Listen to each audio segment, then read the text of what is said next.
Bienvenue à La Santé au-delà des mots. Un rendez-vous avec des gens passionnés du réseau de la santé. Jean-Pierre Gagné, lui-même médecin, vous fera partager sa passion pour le domaine et vous fera découvrir une foule d'invités et d'acteurs clés du réseau. Voici votre animateur, le docteur Jean-Pierre Gagné. Bonne écoute.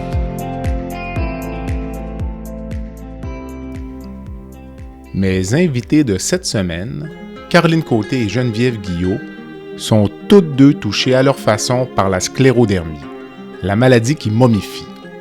Dans un premier temps, Caroline est porte-parole pour l'organisme Sclérodermie Québec, qui vient en aide depuis 35 ans aux personnes atteintes par la maladie en offrant du support, de l'aide, de l'information et en finançant la recherche pour vaincre la maladie. La mère de Caroline est atteinte de sclérodermie et c'est cela qui a incité Caroline, elle-même animatrice, à s'impliquer auprès de l'organisme. De son côté, Geneviève, qui a œuvré dans le domaine pharmaceutique, est elle-même atteinte par la maladie. Mes deux invités me présentent avec courage et lucidité ce qu'est la sclérodermie et l'impact majeur que la maladie a sur les personnes atteintes et leurs proches. Nous discutons également de l'organisme Sclérodermie Québec, de l'impact réel qu'il a sur la communauté et des activités de financement à venir, dont notamment la soirée bénéfice mettant en vedette Robert Charlebois, qui aura lieu le 23 octobre prochain au Studio Cabaret de l'Espace Saint-Denis à Montréal. Bonne écoute.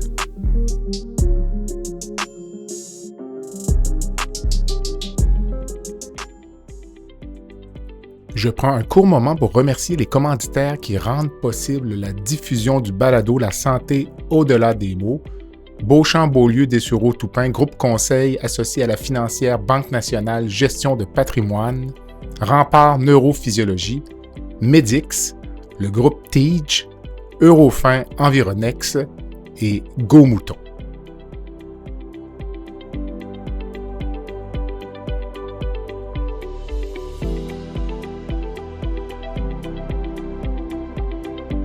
Caroline, bonsoir. Bonsoir Jean-Pierre. Ça va bien? Ça va très bien vous-même? Oui, merci d'avoir accepté l'invitation. La merveille des médias sociaux, donc on les critique beaucoup, mais ça permet de se rencontrer. Sinon, ce sont des choses qui auraient été impossibles il y a quelques années, ou tout au moins ça aurait pris beaucoup de travail. Effectivement, mais merci beaucoup d'accorder la parole pour parler justement du sujet de la santé et de maladies. En fait, on s'instruit beaucoup avec votre podcast, donc je vous en remercie. Merci de m'accorder justement la chance de pouvoir parler de mon sujet aujourd'hui. C'est gentil. Donc, vous m'avez interpellé gentiment pour parler de sclérodermie, me parler de l'histoire de votre mère, puis pour mettre la table, parlez-moi un peu de vous. Donc, ça va permettre aux auditeurs de vous connaître, puis parfois ça permet de bien lancer l'entrevue. Exactement. Donc, je m'appelle Caroline Côté. Je détiens un bac en communication de l'Université de Sherbrooke et de métier, je suis animatrice. J'ai débuté ma carrière à la télévision, à Météo Média. J'ai fait également de la radio et par la suite, je me suis spécialisée dans le domaine corporatif. Donc, je suis animatrice dans le domaine corporatif depuis maintenant 15 ans. Je suis également narratrice. Donc, j'ai un studio à la maison. Donc, je prête ma voix pour des vidéos corporatives, pour des publicités télé, radio et pour le web. Et aussi, je suis avec grand plaisir choriste pour l'émission En direct de l'univers depuis presque 12 ans maintenant. Excellent. Puis donc, on se parle cette semaine, puis ça donne bien parce que vous m'aviez confié que la semaine dernière, vous aviez un petit rhume. Oui, exactement, des choses qui arrivent, mais là, je suis pleinement en forme pour pouvoir parler aujourd'hui. Excellent. Donc, j'aimerais ça. Donc, le point de départ de notre rencontre, c'est vraiment la maladie de votre mère. Donc, vous m'en avez confié quelques mots là, par courriel. Puis ça nous amène à parler un peu de la maladie de la sclérodermie. Mais parlez-moi un peu de l'histoire de votre mère, puis peut-être, si vous voulez aussi, vous m'aviez parlé du père de votre amie, donc des histoires qui peut-être se ressemblent ou...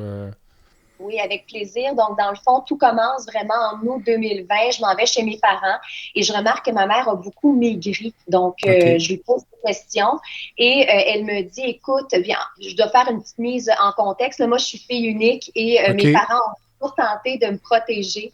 Donc, ma mère me cachait ses symptômes, elle me cachait qu'elle voyait des spécialistes parce qu'elle ne voulait pas m'inquiéter et ne pas me déranger. Donc, je pose des questions, elle me montre des petites cartes d'affaires qu'elle voit un pneumologue, elle aurait des petites toiles d'araignée au niveau des poumons. Ma mère était connue vraiment pour avoir des problèmes au niveau de sa circulation de ses mains. Donc, les mains qui devenaient blanches et aussi plutôt bleutées au contact du froid, qu'on appelle en fait le phénomène de Raynaud. Donc, elle voyait un spécialiste en médecine vasculaire. Et aussi, elle voyait une rhumatologue. Et à ce moment-là, moi, rhumatologue, je ne savais pas trop ce que ça mangeait en hiver. Et elle me parlait aussi de reflux gastro-œsophagien et qu'elle voyait son médecin de famille pour avoir de la médication pour ça seulement, pour l'aider justement à manger adéquatement parce que c'est la raison pour laquelle elle avait beaucoup maigré. Donc, elle ne sait pas ce qu'elle a. Puis, ça reste comme ça. Donc, je m'en retourne à la maison et je fais ce qu'on dit qu'il ne faut pas faire. Je m'en vais sur Google et je Google les symptômes et les spécialistes qu'elle voit et je tombe sur sclérodermie. Mais je me dis, pour être sûre que ce soit ça, il me reste une chose à vérifier et ça doit être visuel. Donc, je retourne chez ma mère qui est à 50 minutes. Donc, c'est très rare que je vois ma mère 2 jours de suite. Et là, j'arrive et je dis à ma mère, maman, je pense que tu as la sclérodermie. Et elle me dit, mais c'est quoi ça? J'ai jamais entendu le mot et moi non plus, d'ailleurs, je l'avais jamais entendu. Et je lui dis, écoute, juste pour être certaine, je dois absolument voir ta peau. Donc, je regarde la peau de ses bras, ses jambes, etc. Les mains, beaucoup, souvent, les mains? Oui, les doigts? Mains, exactement, les mains. Mais ma mère a toujours fait beaucoup d'entretien ménager, donc ses doigts ont toujours été quand même assez... elle a mis souvent ses magané, doigts dans... pour dire... Ouais, tout magané et tout ça. Donc, c'était pas vraiment les mains sur le cou que j'ai remarqué, mais c'est beaucoup lorsqu'elle a levé son chandail que j'ai vu son abdomen, donc le ventre gonflé qui peut pas se plier, la peau très tendue, luisante et une grosse tache brune dans son dos. Alors, j'ai dit, écoute, maman, je suis certaine que c'est ça que t'as, donc il faut absolument faire quelque chose pour t'aider parce que de ce que je lisais sur Internet, c'est une maladie qui pouvait être très grave et mortelle. Donc, je suis allée sur Internet encore une fois pour chercher de l'aide et je suis tombée sur Sclérodermie Québec qui m'ont donné vraiment de la documentation pour que je puisse en savoir davantage sur la maladie et j'ai assisté à des forums patients pour en savoir davantage avec des spécialistes, des médecins sur la maladie et grâce à Sclérodermie Québec, on m'a dirigée vers une rhumatologue qui connaît bien la maladie et on a pu recevoir les soins adéquats fort heureusement. Et sinon, rapidement, l'histoire du père de mon ami. Donc, puisque j'en ai parlé sur les réseaux sociaux, mon ami s'est fait dire que son père avait la sclérodermie. Et son père, les symptômes qu'il avait, en fait, c'était des ulcères au niveau du bout de ses doigts et c'était rendu noir. Donc, il avait un rhumatologue qui le traitait sur le plan de ses doigts, mais c'était tout. Il y avait également d'autres symptômes. Il était très essoufflé, il avait beaucoup maigri, etc. Donc, à ce moment-là, je lui ai proposé, en fait, de l'aide près du médecin de ma mère qui a accepté de le rencontrer. Et lorsqu'elle a vu son piètre état, elle a mentionné comme quoi elle devait l'hospitaliser parce qu'il devait recevoir des soins très rapidement. Et les médecins lui ont dit que s'il ne recevait pas de soins et s'il n'était pas venu, dans 2 mois, il était décédé. Donc, ce qu'il faut savoir en résumé, c'est que si je n'avais pas agi, ma mère aujourd'hui, je ne sais pas trop, elle serait dans quel état parce que même la rhumatologue de ma mère et tous les médecins ne lui avaient pas dit qu'elle avait cette maladie-là et elle recevait aucune médication là, pour traiter ces symptômes et l'inflammation.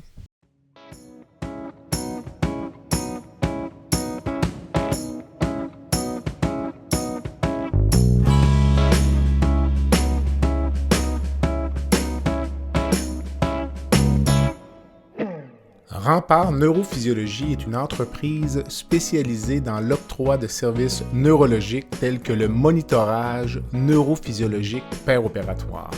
Plusieurs chirurgies comportent des risques de complications neurologiques graves, mais avec Rempart, ces complications sont réduites à moins de 1%. Rempart est votre ange gardien en salle d'opération.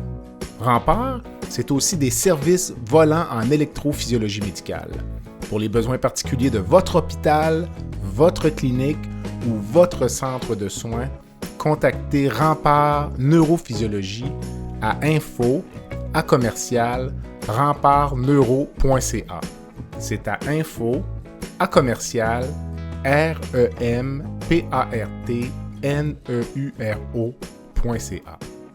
Mais j'essaie de... Juste pour voir la séquence. Disons, votre mère avait quel âge, disons, là, juste pour qu'on comprenne bien? C'était en 2020, donc c'est il y a 4 ans. Ma mère a maintenant 58, donc pas 58, 68, pardon. Okay. Donc, non, elle a 66. Donc, Okay. 62. 62. Ouais. Puis, vous diriez qu'elle était malade depuis combien de temps, la fameuse rencontre? Nombreuses années, parce qu'en fait, un des symptômes précurseurs, en fait, qui nous indique que la maladie de la sclérodermie s'est enclenchée, souvent, c'est le phénomène de Raynaud que je parlais tout à l'heure, avec les doigts et tout ça. Et ça, c'est dans 95% des cas que c'est le premier symptôme des personnes qui sont atteintes de sclérodermie. Donc, et ça a commencé, je dirais, dans la cinquantaine. Mais donc, ça, je pense quand même que c'est très fréquent, là, ce syndrome de Raynaud. Oui, c'est très fréquent. Donc, c'est penser ça, que si on a le Raynaud, ça ne veut pas dire qu'on a la sclérodermie. Qu'on a la sclérodermie. Exactement.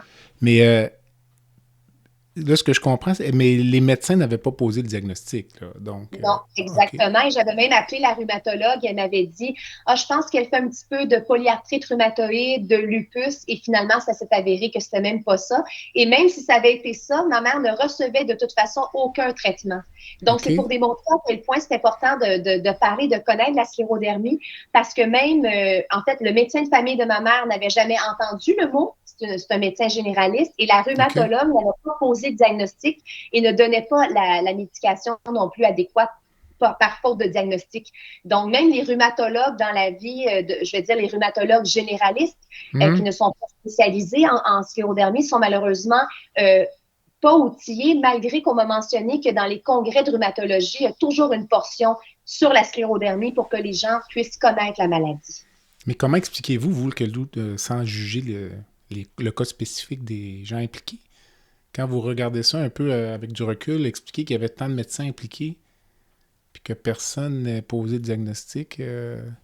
Ben, comme je viens de le mentionner, c'est le manque de connaissances sur la maladie. Il y a un côté que oui, il y a des milliers de personnes qui l'ont, mais je constate que peut-être que c'est pas encore assez connu. Et je pense qu'on doit faire l'éducation auprès de la population générale pour que le mot sclérodermie soit connu de tous, au même titre que sclérose en plaques ou d'autres maladies très connues. Et parce qu'en fait, on pense que c'est une maladie qui est rare, mais de plus en plus de gens en sont atteints et c'est une maladie dont on ne connaît pas la cause, qui est incurable et surtout potentiellement mortelle et dangereuse. Est-ce que votre mère est souffrante? En fait, heureusement, ma mère, actuellement, c'est contrôlé, mais il y a des gens pour qui ont un petit peu moins de chance. Okay. Lorsque j'ai animé d'ailleurs le congrès de la sclérodermie, j'ai eu la chance de rencontrer d'autres personnes atteintes de la maladie. Ma mère était également présente et je vois que, d'ailleurs, il faudrait que ça m'amène à parler des symptômes un peu et de ce qu'est la sclérodermie, c'est ça? Exactement, parce qu'il y a des gens qui vivent avec beaucoup de fatigue et beaucoup de limitations physiques en raison du durcissement de la peau. Donc, si vous me permettez, je ne veux pas devancer votre question, mais je vais allons-y. Ce qu'est la sclérodermie pour qu'on puisse un petit peu plus comprendre. J'ai déjà évoqué quelques symptômes, mais plus en détail, dans le fond, je pense qu'il faut partir de la base. Donc, sclérodermie, c'est un mot qui provient du grec, donc scléro qui veut dire dur, dermie qui veut dire peau. Donc, on appelle ça la maladie qui momifie. Donc, c'est une attaque du système immunitaire contre la personne et justement, cette attaque-là provoque un durcissement de la peau, mais peut également provoquer un durcissement des organes internes. Donc, on parle du cœur, des reins, des poumons, on parle des muscles et également de l'œsophage. Et c'est ça qui peut devenir dangereux. Attaque également au niveau de la circulation sanguine, des petits vaisseaux, et aussi de l'inflammation. Donc ça, ce serait quand même un résumé de la sclérodermie, mais il y a tellement d'autres symptômes. Et aussi, il faut savoir que chaque patient qui a la sclérodermie ne l'aura pas de la même façon, avec les mêmes symptômes, au même degré et au même niveau. Donc ça, c'est ce qui est complexe malheureusement dans cette maladie-là. Le podcast La santé au-delà des mots est une présentation du groupe conseil Beauchamp, Beaulieu, Dessureau, Toupin de la financière Banque nationale Gestion de patrimoine. Comme nous croyons que la santé financière fait partie de la santé globale, nous sommes heureux de nous joindre au Dr Jean-Pierre Gagné pour vous souhaiter une bonne saison de la santé au-delà des mots.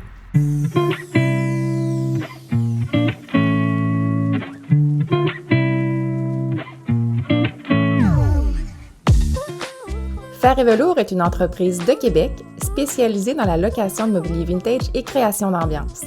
Nous vous proposons une offre de service à la carte et selon vos besoins. De la simple location à la gestion événementielle complète. Chez Fer et Velours, notre slogan est de faire différent avec élégance. Visitez notre site web au www.fervelours.com. Au plaisir de vous rencontrer.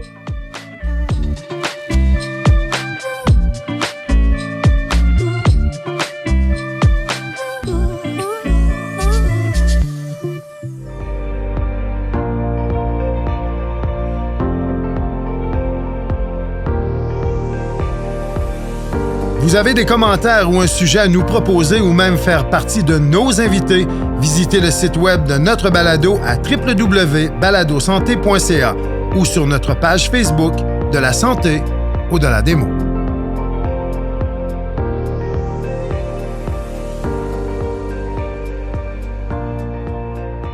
On en parlait aujourd'hui en salle d'opération, puis parce qu'on ça a des implications parfois que les gens ne peuvent pas réaliser. Par exemple, une femme qui a un cancer du sein, qui est atteinte de sclérodermie, ne peut pas recevoir de radiothérapie. Parce qu'il y a une atteinte au niveau de la vascularisation de la peau qui est probable. La radiothérapie serait mal tolérée. Donc, l'impact, une dame qui a un cancer du sein qui pourrait bénéficier d'une chirurgie conservatrice va parfois devoir avoir besoin d'une mastectomie. Donc, parfois, ça a des implications.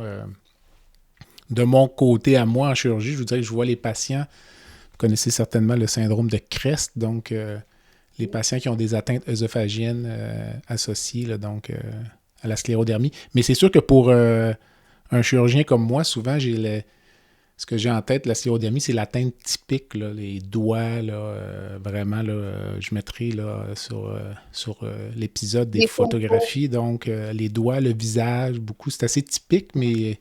Je ne sais pas si j'imagine que votre mère n'avait pas cet aspect-là lorsqu'elle était malade ou... Pas au départ, parce ça. que dans la cinquantaine, lorsque le phénomène de Raynaud s'est enclenché, au niveau du visage, il n'y avait rien.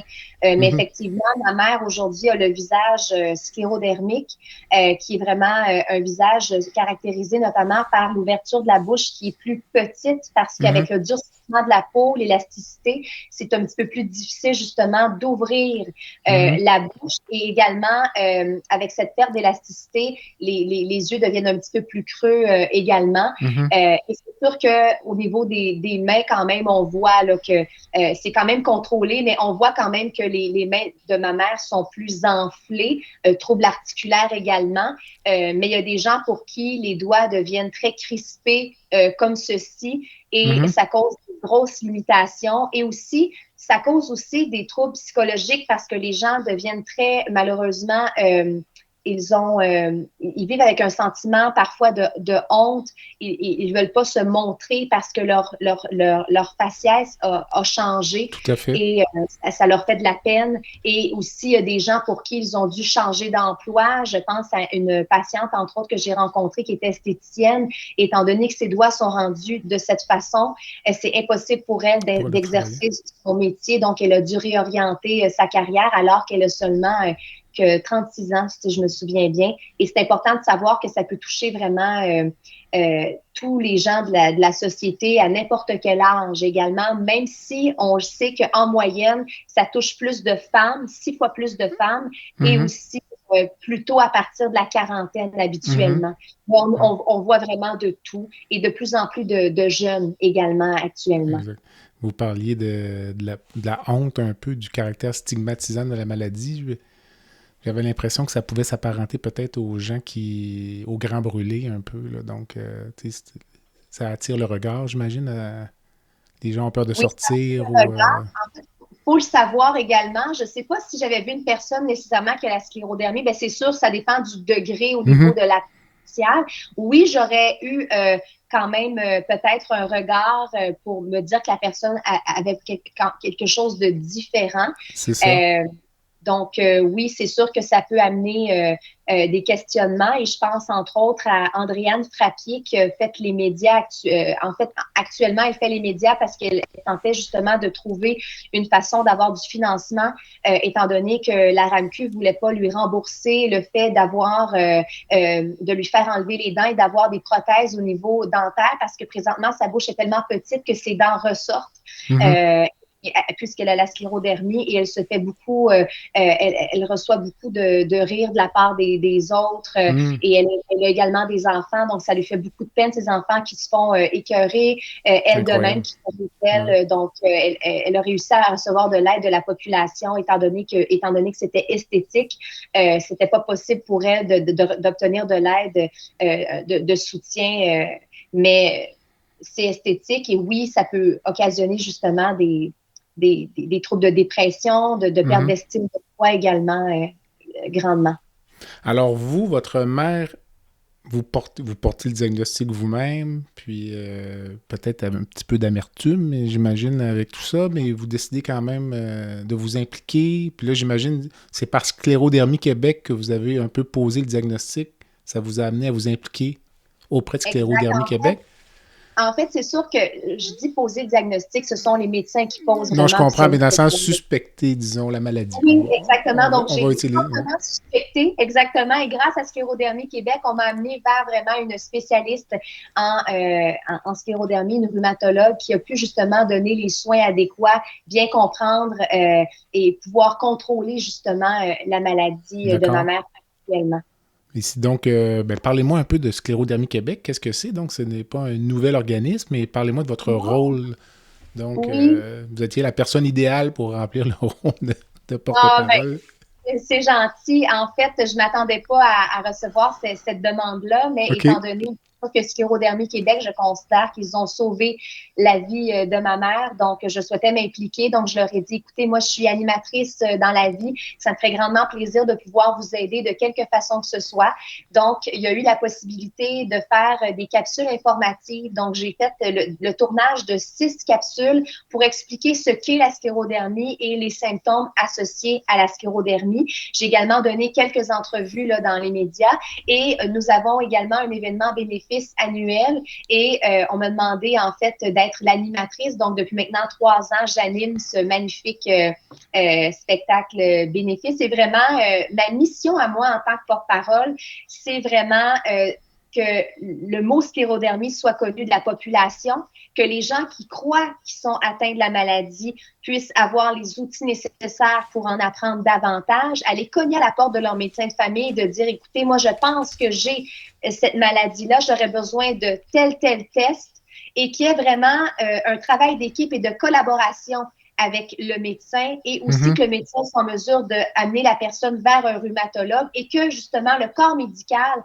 en sache davantage sur la maladie parce que des fois, j'ai remarqué parfois qu'il y a des médecins qui se disent qu'ils sont les spécialistes et qui ont de la difficulté à être ouverts lorsque les patients disent « je pense que j'ai ça, je veux tel test, c'est important ». Des fois, il y a des médecins qui sont plus réfractaires lorsqu'ils se font donner, entre guillemets, des suggestions, presque des ordres, alors que les gens souhaitent seulement se faire aider. Donc, en fait, c'est comme si je demandais un peu une collaboration, que les médecins acceptent aussi de faire équipe. Là, ce serait un de mes grands souhaits en tant que porte-parole. Mais vous êtes la porte-parole idéale parce que pour le vivre, vous l'avoir vécu dans d'autres situations, parfois on va chercher un porte-parole pour une raison de notoriété, mais si le porte-parole n'a pas l'attachement personnel à la cause, ça donne des implications qui sont plus en dents de scie. Je ne sais pas si vous voyez ce que je veux dire. Là. Mettons, exactement. Si le souper annuel est en octobre, mais là, le porte-parole s'active à partir du mois de septembre, mais vous, j'imagine que vous avez pris ça à 2 mains 12 mois par année parce que vous me contactez. Exactement. À ce moment, si on a besoin de moi, je suis disponible. Puis c'est d'ailleurs moi proactive, qui c'est ça. Oui, exactement. Donc, les démarches pour vous rencontrer, c'est super. etc. Donc, c'est très important pour moi. Et je sais que vous avez une autre question également sur ce qu'était Sclérodermie Québec. Oui, tout à fait. Donc, ça fait déjà, comme je disais, 35 ans que ça existe.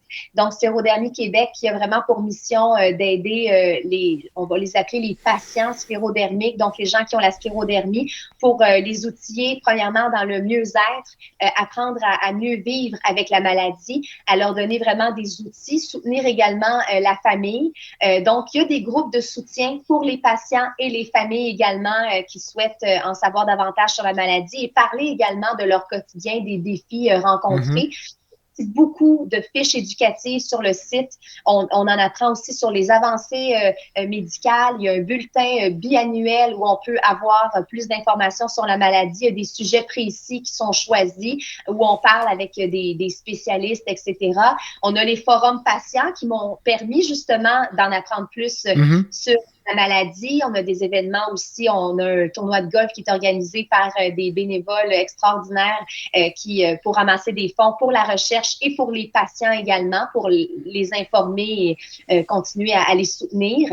Puis également, bien sûr, l'événement bénéfice annuel aussi. Dont on va parler dans quelques minutes. Exact.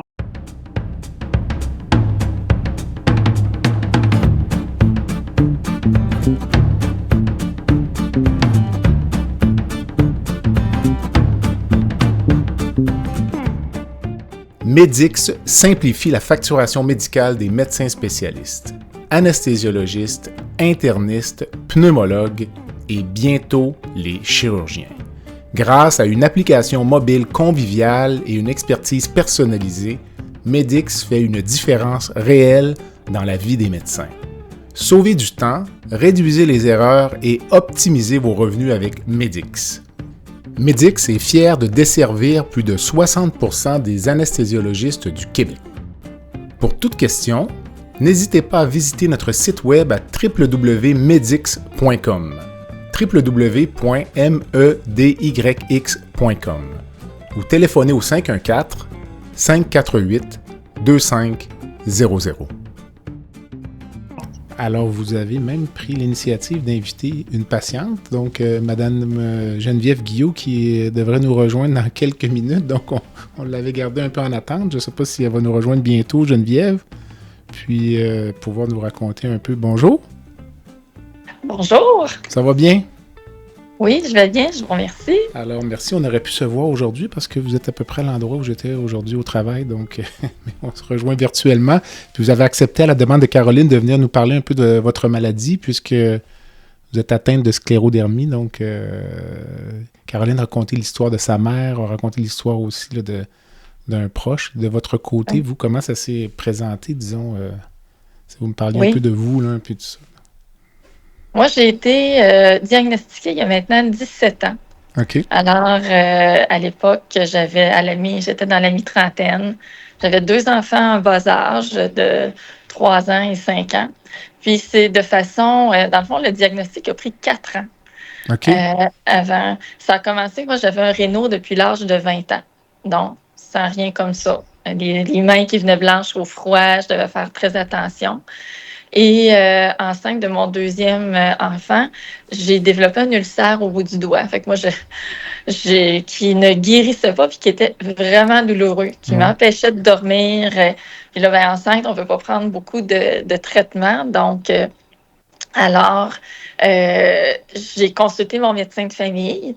Puis, je dis, ça a l'air un peu fou, mais j'ai quelque chose, j'ai un ulcère, j'ai un petit bobo au bout du doigt, puis c'est vraiment douloureux. Ils m'ont référé, après quelques temps, j'ai eu un rendez-vous en dermatologie. Qui m'a dit, oui, OK, c'est étrange. Qui me réfère en médecine interne, parce que dans ma région, moi, il n'y a pas de rhumatologue, donc il m'a référé à un interniste. Alors, le temps que j'ai le rendez-vous, l'ulcère a fini par guérir. Puis là, j'ai rencontré ce médecin-là qui disait, un réno depuis 15 ans. Je ne sais pas trop, je pense qu'il n'y a rien. Puis, j'avais beaucoup de douleurs aux mains, j'avais beaucoup de fatigue, des mal aux articulations un peu partout. Puis moi, je me suis toujours entraînée, j'ai toujours été active, j'ai été une athlète de haut niveau quand j'étais à l'université, même depuis l'enfance. Donc, là, je trouvais que ma santé se détériorait, mais dans le courant de la vie quotidienne, avec 2 enfants, un travail à temps plein, bon, on met ça un peu de côté. Ben, il m'a fait passer des tests qui sont revenus anormaux, mais qui n'a pas suscité tant de questionnements de sa part non plus. Puis, ben, fait que moi, j'étais un peu dans le vague. Fait que j'avais quelques médicaments pour soulager le réno, mais sans plus. Donc, fait que j'ai vogué là-dessus pour un autre 2 ans. Et ensuite, complètement par hasard, j'ai rencontré un ami qui était cardiologue. On s'est vu lors d'une soirée et qui, lui, a remarqué mon faciès qui avait changé. OK, quand même. Mes mains. Et puis que là, de façon très délicate, on m'a demandé est-ce que tu as un suivi avec un médecin spécialiste? Puis, là, je dis ben oui, je suis suivie, mais je ne sais pas trop ce que j'ai, mais je sens qu'il y a quelque chose qui ne va pas. Alors, il me dit ben, je pense que je pourrais te référer à quelqu'un. Et lui est un cardiologue qui travaillait avec les rhumatologues de la chaire de recherche à Montréal. OK. Et il m'a mis en lien. Donc, moi, c'est le hasard, ou en tout cas, la destinée, je ne sais pas comment on peut l'appeler, qui a fait que j'ai été mis en lien avec un rhumatologue spécialisé en sclérodermie, puis qui, depuis 2007 maintenant, me suit et a commencé à me traiter justement pour les symptômes. Moi, j'ai une forme qu'on appelle la sclérodermie systémique limitée. Donc, mais c'est ça, j'ai une atteinte vraiment de la peau au niveau des mains, au niveau du visage. J'ai une atteinte pulmonaire aussi, puis j'ai une atteinte un peu digestive. OK. Alors, mais j'ai été extrêmement privilégiée de pouvoir être mis en contact avec cette personne-là qui, dès la première rencontre, m'a dit « Vous avez la sclérodermie. » Ça a pris quelques minutes ou... ça a été... oui, il a fait son examen, on a jasé, tout ça. Mais la première rencontre, c'était réglé. Là. Puis ensuite, là, on a fait d'autres tests, des auto-anticorps. Puis, c'est ça, là, c'est enclenché toute une série d'examens, examens pulmonaires, examens cardiaques, scans, puis commencer une médication pour des immunosuppresseurs pour ralentir le système immunitaire. Puis, il m'avait bien expliqué à ce moment-là que, comme c'est une maladie orpheline, ben, les médicaments qu'il donne ne sont pas prouvés, ils ne sont pas indiqués pour ça encore. Il dit, mais moi, selon sa compréhension de la maladie, je pense que ce serait logique de jouer sur cet aspect-là. Alors, j'ai accepté. Puis, depuis maintenant 15 ans, je prends cette médication-là comme un immunosuppresseur pour diminuer mon système immunitaire et calmer la maladie. Donc, puis maintenant, ce traitement-là, 15 ans plus tard, est maintenant reconnu comme étant la chose à faire. Donc, j'ai été très chanceuse d'avoir un médecin qui était un peu précurseur aussi, puis qui a dit « J'attendrai pas de voir que la maladie évolue pour faire quelque chose, puis traiter juste des symptômes, puis la laisser se détériorer. » OK. Avez-vous participé à des projets de recherche, par exemple, ou compte tenu que vous aviez déjà votre thérapie qui fonctionnait? Non, j'ai pas pu, c'est ça, j'ai pas pu participer à des projets de recherche parce qu'aussi souvent, on demande des critères comme une maladie dont ça fait moins longtemps qu'on a eu le diagnostic. Okay. Donc, moi, en étant à 17 ans et en étant traitée, donc, je suis souvent exclue des projets de recherche. Là. OK. Est-ce qu'on considère que votre maladie est stable ou sentez-vous? Est-ce qu'il y a des poussées, disons, comme dans la sclérose en plaques ou... oui, il y a certains. Je dirais pas qu'il y a des poussées, mais il y a certains aspects qui sont stables. Mon atteinte pulmonaire est quand même assez stable. Il y a une petite augmentation, mais c'est très léger. Donc, je me considère extrêmement chanceuse. Mais au fil des années, j'ai fait plusieurs ulcères. J'ai eu peur même d'être amputée d'un doigt à cause d'un ulcère qui prenait 6, 7, 8 mois à guérir et devoir aller à l'hôpital, avoir des perfusions pendant plusieurs jours de suite pour augmenter le calibre des vaisseaux, un gros vasodilatateur, comme on appelle, pour essayer d'amener un flot sanguin et faire guérir l'ulcère. Donc, le réno est dans ma situation, très important. C'est sûr, la qualité de la peau, le durcissement, ça ne s'améliore pas, mais ça évolue quand même relativement lentement. Donc, est-ce qu'il y a des soins locaux là, qu'on appelle topiques, là, des crèmes ou hydratantes ou des choses comme ça, là? Ben, c'est plus pour le confort, OK. je dirais, là, mais c'est sûr que c'est important de bien l'hydrater. Tu sais, j'ai un soin un peu, pas maniaque, là, mais je fais très attention au froid. Je fais très attention de ne pas me blesser les doigts parce que C'est je ça, sais que ouais. si je me coupe en faisant la cuisine, c'est beaucoup plus long à guérir. OK. Alors, tu sais, je me suis équipée de mitaines chauffantes, de bas chauffants, j'ai des chauffe-mains.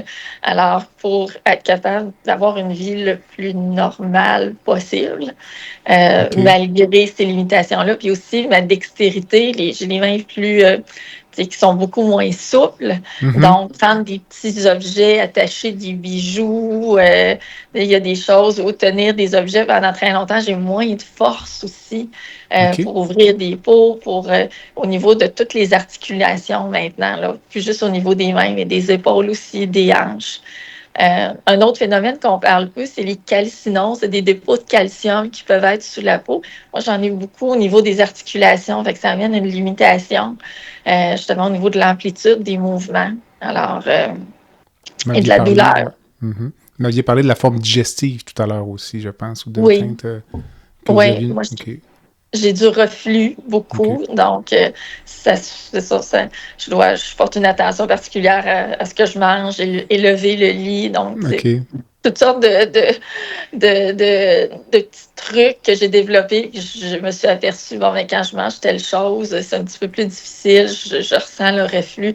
J'avais beaucoup de tout auparavant, sans OK. savoir. À un moment donné, je dis, ben, le médecin me dit, ben, je pense que là, tu as du reflux, puis c'est comme ça que ça s'exprime. OK. Donc, alors, tu sais, c'est comme, des fois, c'est des découvertes un peu fortuites. Puis, tu sais, bon, on tousse, mais j'ai eu un rhume, mais là, je tousse longtemps, puis là, je continue de tousser. Là, je prends conscience de, ouais, bon, ben là, c'est pas normal. Fait que je reconsulte, j'ai des rendez-vous quand même, tu sais, périodiques avec le médecin. Donc, mais j'ai la chance d'avoir quelqu'un qui est ouvert, puis qu'on essaye des choses pour voir si est-ce que je me sens mieux. Puis, je donne une bonne période d'essai pour, Mhm.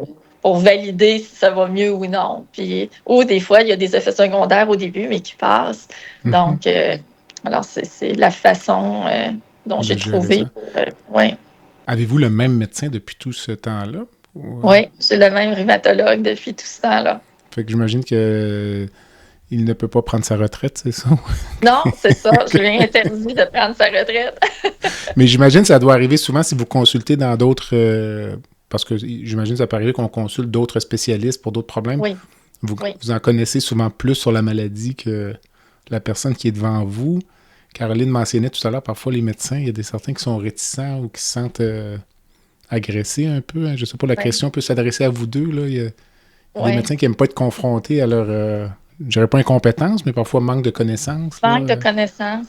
Ben, c'est Hmm. drôle parce que dans le travail que j'ai fait, moi, j'ai travaillé et je voyais beaucoup de médecins et je rencontrais beaucoup, soit de praticiens et aussi des rhumatologues. Puis, je voyais un peu de tout, tu sais, des gens qui voyaient que j'avais la sclérodermie qui ne disaient rien. OK. Et, je voyais des gens que je percevais quand je leur parlais, puis des médecins qui regardaient mes mains, puis que je voyais qu'ils se posaient des questions, et que je disais, j'ai une sclérodermie et je suis contrôlée, je suis prise en charge par un rhumatologue, parce que je Mhm. vois qu'ils vont regarder mes mains. Là, ils disent, oui, mais j'aurais pas osé vous en parler. Tu sais. Et là, je dis, au contraire, si vous croisez quelqu'un dans la rue et que vous percevez des symptômes ou des signes, surtout, de cette maladie-là, trouvez un moyen. J'ai eu beaucoup de beaux exemples de médecins de façon très délicate. Voulaient savoir si j'étais pris en charge parce que pour eux, ils disaient, ben, il y a quelque chose à faire. Fait que ceux qui osaient pas, je leur disais, faites-le parce que Mhm. tu sais, il y a des gens qui attendent des années, ils ont plein de symptômes, ils ne vont pas en parler. Tu sais, on essaie de normaliser. Ah, ben, ça doit être normal si je suis si fatiguée, c'est parce que je travaille beaucoup, parce que j'ai des jeunes enfants, puis, ça, tu sais, je dis, vous allez probablement tu sais, leur rendre le plus beau service tu sais, que quelqu'un ne peut pas recevoir, comme moi, si cet ami cardiologue-là ne Mhm. l'avait pas fait, je ne sais pas où je serais aujourd'hui. Mhm. Donc, je suis Puis, extrêmement reconnaissante. J'imagine que pour vous, là, quand vous avez une personne comme Caroline qui décide de s'impliquer pour la cause, ça doit être comme un cadeau venu du ciel, là. Oui, ben moi, ça fait 17 ans, dans le fond, que je m'implique avec Sclérodermie Québec. J'ai donné plusieurs témoignages. Moi, je me disais, si je change la vie d'une personne, si j'aide une personne à être diagnostiquée, ben j'aurais fait ma petite part en tant qu'être humain pour cette maladie-là. C'est parce qu'on moi, je me suis sentie longtemps très isolée. Tu sais, puis les gens me disaient, ah, ben, ça ferait pas. Ben, je travaillais, puis je voulais surtout pas être vue comme une victime. Mais ça n'empêchait pas que j'avais une maladie dont personne parlait, que personne connaissait vraiment. Puis des fois, j'avais pas le goût de commencer à expliquer qu'est-ce que c'était. Mais en m'impliquant, puis Sclérodermie m'a demandé justement d'aller faire des témoignages, de faire des témoignages dans des événements bénéfices. Alors là, je dis, ben, faut que j'en parle. Puis, c'est pas pour faire pitié, parce que ça, j'ai vraiment pas le goût, mais c'est vraiment pour la faire connaître, cette maladie-là, puis dire, il y a des choses qui existent, il y a un soutien qu'on va chercher là comme patient, comme personne atteinte. On est tous atteints de façon différente, mais il y a quelque chose qui, dans les groupes de support, on n'a pas besoin de se dire, on sait qu'on se comprend. Puis moi, ça a été salutaire pour moi de vivre, de rencontrer ces gens-là, d'aller chercher de l'information, d'aller chercher du soutien, de la bienveillance. Je continue d'avoir des rencontres avec les gens du groupe support de ma région. Dites-moi, Caroline, est-ce que c'est facile ou fréquent d'avoir des patients ou des patientes comme Geneviève qui sont prêtes à aller de l'avant, ou votre expérience, c'est plus que les gens veulent vivre ça un peu plus En fait, dans l'anonymat, je dirais, là. Non, les gens ont besoin d'en parler et ça, je l'ai constaté lors du congrès, justement, de la sclérodermie que j'ai animé, que Geneviève, avec beaucoup d'aplomb, a animé un panel. Donc, je la félicite. Je pense que Geneviève et moi, on forme vraiment une très belle équipe. Moi, je suis vraiment la porte-parole pour aller parler de la sclérodermie, pour parler également de Sclérodermie Québec, mais Geneviève, elle est le visage de ce qu'est la sclérodermie. Pour l'avoir vécu depuis 17 ans, je trouve que c'est la meilleure personne pour pouvoir en parler. Donc, je trouve qu'on se complète vraiment très bien sur ce point-là. Et votre question, juste me reposer votre question. Non, j'allais dire, est-ce que vous, c'est votre expérience des patientes comme Geneviève? Est-ce que c'est fréquent d'avoir des gens comme Geneviève qui vont dire, moi, je vais en parler publiquement, ou votre expérience, c'est que les gens ont plus tendance à vouloir vivre ça dans l'anonymat parce qu'on vit un peu la même chose en chirurgie digestive, puis on essaie de changer ça actuellement, l'approche du cancer du côlon, l'approche du cancer du rectum, simplement. On a des patients ou des patientes, nous-mêmes, qui ont même honte d'utiliser le mot cancer du rectum. Il y a certaines similitudes, peut-être, je ne sais pas.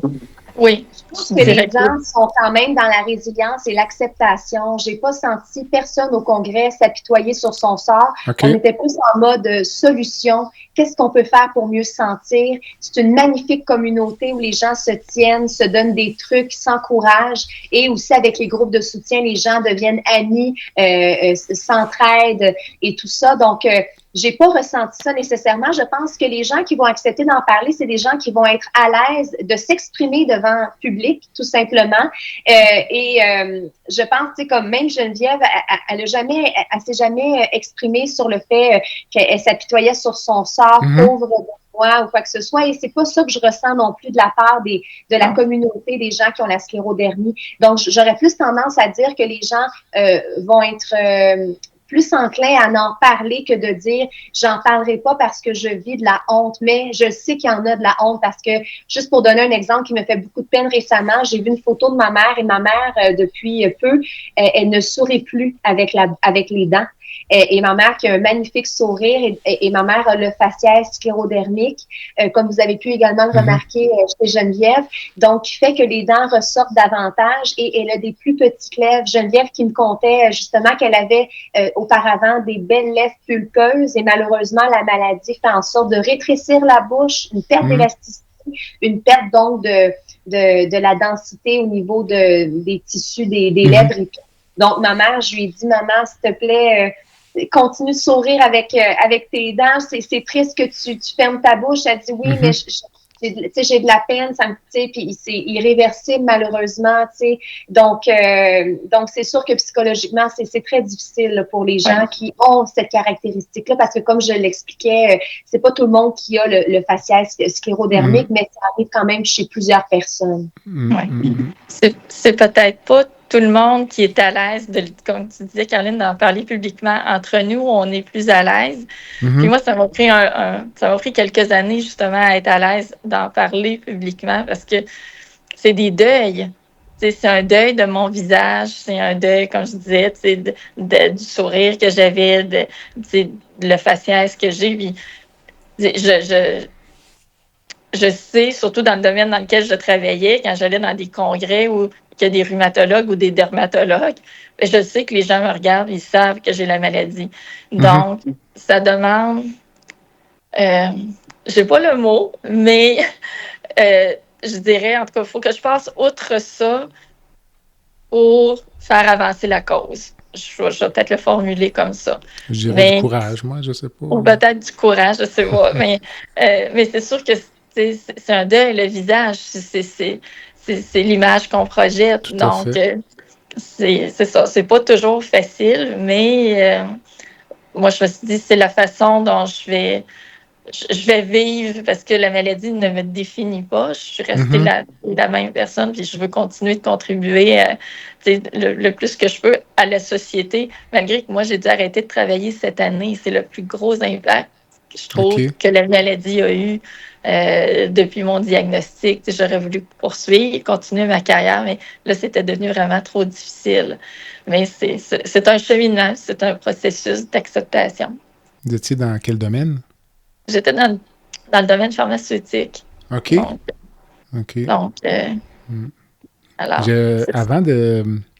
Avant de passer au projet, là, aux activités de Sclérodermie Québec, j'aurais peut-être une dernière question, puis si vous la trouvez un peu malaisante, vous me le direz, mais je me dis au point de vue familial, Caroline, dans votre cas, c'est votre mère qui est malade. Vous, Geneviève, vous m'avez dit que vous aviez des enfants. Oui. De part et d'autre, là, est-ce qu'il y a une inquiétude d'un côté d'avoir la maladie, de l'autre de l'avoir transmise? Peut-être je commencerai par Caroline. Ou... En fait, on en sait peu sur les causes. On pense peut-être que ce serait génétique ou des causes environnementales ou des gens qui auraient travaillé avec des produits de peinture comme la silice. Exactement. De mon côté, on dirait que je garde confiance. J'ai l'impression, c'est sûr que ce serait une possibilité, mais on dirait dans les gens que j'ai vus, on dirait que lorsqu'un membre de la famille est atteint, je n'ai pas vu jusqu'à présent, et tu me corrigeras, Geneviève, mais j'ai pas vu d'autres personnes qui étaient également atteintes. Donc, on dirait qu'il y a des maladies comme ça. Je pense à mon père qui est atteint d'ataxie. Sa grand-mère, en fait, son arrière-grand-mère l'avait, qui l'a donné à sa grand-mère, qui l'a donné à sa mère, qui l'a donné à mon père et d'autres membres de la famille qui l'ont. Donc, il y a des maladies comme ça, génétiques et tout. Mais ma mère, c'est comme, on dirait dans la famille, un cas isolé qu'on ne sait pas trop. Qui a fait de l'entretien ménager toute sa vie, elle a émané, en fait, elle a respiré des émanations toxiques pendant de nombreuses années et mis ses doigts dans l'eau de produits là, très, très forts. Donc, moi, je pense qu'il y aurait peut-être une corrélation, mais elle a également les anticorps de la sclérodermie en elle. Donc, est-ce que ça l'aurait été en dormance et ça a fait déclencher ou parfois c'est un virus des fois qui va faire déclencher cette maladie-là qui atteint en fait le système immunitaire qui se bat contre soi-même. Donc, mais je ne vis pas avec cette peur-là nécessairement. Et toi, Geneviève? Et vous, Geneviève? Oui, ben moi non plus, j'ai pas eu la peur de transmettre la maladie à mes enfants.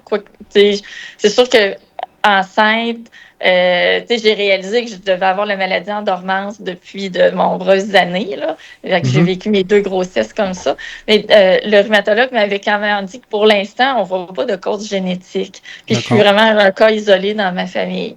Moi, ce que j'ai trouvé le peu plus difficile, c'est plus que mes enfants ne souffrent pas du fait que j'avais cette maladie-là. Comme j'ai des limitations, je voulais pas dire, je peux pas faire ça parce que j'ai la sclérodermie, parce que je voulais pas que ça ait un impact sur leur vie. Et je voulais pas qu'ils s'inquiètent pour moi. Tu sais, Caroline, tu parlais de ta mère. Fait moi aussi, je voulais pas. Mais je suis veuve, donc mes enfants ont que moi maintenant. Donc, je voulais quand même qu'ils voient que je prends soin de ma santé, je suis bien traitée, ma maladie est le plus contrôlée possible. Oui, des fois, j'ai des relents, j'ai des hauts et des bas dans ma maladie, mais que je fais tout ce que je peux pour bien aller puis être là pour eux. Donc, fantastique. Fantastique quand même. Quel témoignage. Caroline, vous vouliez me parler d'un livre? Oui, exactement. Donc, en collaboration, bien sûr, avec Sclérodermie Québec, il y a un livre qui va sortir cet automne qui va s'appeler, j'ai le titre ici, La sclérodermie, guide complet des symptômes, diagnostics et traitements, avec des centaines de pages explicatives là, sur ce qu'est la maladie. Donc, on est vraiment fiers de ça parce que ça va permettre, en fait, pour les gens qui sont atteints, pour les gens qui croient qu'ils sont atteints ou même pour le corps médical, d'en apprendre davantage. Ça va être vraiment l'outil parfait pour ça. Donc, ça, c'est vraiment excitant de savoir que ça va sortir très, très bientôt en collaboration vraiment avec des sommités dans le domaine de la sclérodermie. Et ça, c'est pour l'automne? Exactement. On pense peut-être, on m'avait dit peut-être novembre, mais je préférais dire cet automne parce qu'on n'a pas de date exacte, malheureusement. Encore. Avant les fêtes. Ben, en tout cas, on souhaite avant les fêtes parce que d'habitude, c'est un bon moment pour offrir des cadeaux. Exact. Et je voulais que vous me parliez du spectacle Bénéfice, si la date est bien bonne, 23 octobre 2024. Quand même Exactement. Des grosses pointures à l'affiche. Là. Oui, moi, ce sera ma 3e participation. Geneviève, toi, possiblement, parce que ça fait 25 ans que ça existe, donc possiblement de nombreuses années que tu y assistes.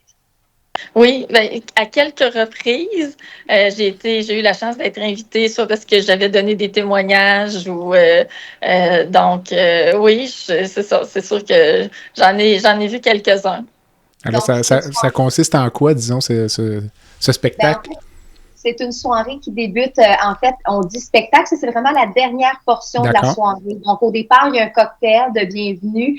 Par la suite, on va avoir des témoignages de gens qui ont la sclérodermie. On va entendre des spécialistes rhumatologues ou de la chaire de recherche de la sclérodermie venir nous parler de la maladie. Également, possiblement aussi des avancées qu'il y a eu dans les derniers mois, des nouveautés, etc., etc. Et aussi, il y a un repas. Et on a un encan silencieux, on a un encan crié parce que, bien sûr, le but de cette soirée, c'est de ramasser des sous pour les chaires de recherche et aussi pour que Sclérodermie Québec poursuive ses activités pour aider dans le mieux-être et informer les patients sclérodermiques. Donc, ça, c'est une portion. Et par la suite, ça se termine par un gros spectacle. Donc, Robert Charlebois qui nous fait l'honneur depuis maintenant 10 ans de faire le spectacle avec toujours des artistes invités. Et cette année, ce sera Marc Hervieux, Grégory Charles et Brigitte Boisjoli qui vont se joindre à Monsieur Charlebois. Et ce sera une mise en scène de Jérôme Charlebois, qui est le fils de Robert depuis plusieurs années, qui fait la mise en scène. Donc, c'est toujours très festif. Les gens se lèvent, dansent. On adore Robert pour son implication et parce que c'est un homme extraordinaire et c'est une bête de scène. Donc, c'est toujours très, très, très apprécié sa présence. Pour avoir déjà rencontré son fils, je crois, dans un mariage, c'est une copie conforme. Oui, vraiment. Annie, qui vient souvent faire un petit numéro pour débuter le spectacle et tout ça. Il reste encore d'ailleurs des billets et pour avoir de plus en plus d'informations, c'est soireesclérodermie.ca pour pouvoir assister à cette soirée qui est toujours mémorable et pleine d'émotions. Et ça a lieu où? C'est au Studio Cabaret de l'Espace Saint-Denis à Montréal. D'accord. Et ça commence dès 18h, le 23 octobre. Le 23 octobre 2024. Et j'imagine que si on visite le site de Sclérodermie Québec, qui est sclérodermie.ca, on va avoir un lien pour la soirée de la sclérodermie. En fait, la soirée de la sclérodermie, c'est vraiment soireesclérodermie.ca. D'accord. Vraiment, sclérodermie.ca, c'est vraiment pour avoir toute l'information sur la maladie, les ressources, les forums, le bulletin, notre rapport annuel d'activité, etc., etc. Donc, vraiment, toute l'information qu'on peut avoir besoin pour n'importe qui veut s'informer, que ce soit patient, population, famille de personnes atteintes, spécialistes de la santé. Donc, c'est vraiment la Bible. Et avec le livre en plus, ce sera assez complet, je pense. Gros automne. Puis tout à l'heure, vous me parliez du tournoi de golf. Je présume que c'est au printemps ou... Non, en fait, le tournoi de golf, c'est à l'été. Okay, habituellement, si je ne m'abuse, c'est en juin et c'est organisé vraiment par des personnes bénévoles, donc qui ont un grand cœur puis qui font cette activité-là pour ramasser des sous, justement, donc de façon annuelle. Excellent. Écoutez, entrevue extrêmement intéressante, très touchante. Vraiment, je vous remercie beaucoup d'avoir pris le temps là, donc, de faire connaître cette maladie qui est méconnue, là. Donc, les cliniciens, je pense, en connaissent les grands traits, là, comme moi, comme j'expliquais Geneviève tout à l'heure avant que vous arriviez. Le faciès, les doigts, là, mais les connaissances, souvent, s'arrêtent dans bien des cas à ça, dans bien des cas. Puis c'est une maladie qui gagne à être reconnue. Donc, je vous remercie beaucoup. Caroline, merci beaucoup. Un grand plaisir de te faire gagner. Merci également. Puis, j'espère au plaisir d'une prochaine rencontre. Avec plaisir. Merci beaucoup. Merci, au revoir. Voilà ce qui complète le balado de cette semaine. Merci d'avoir été à l'écoute et le Dr Jean-Pierre Gagné vous donne rendez-vous la semaine prochaine pour un autre épisode, La santé au-delà des mots.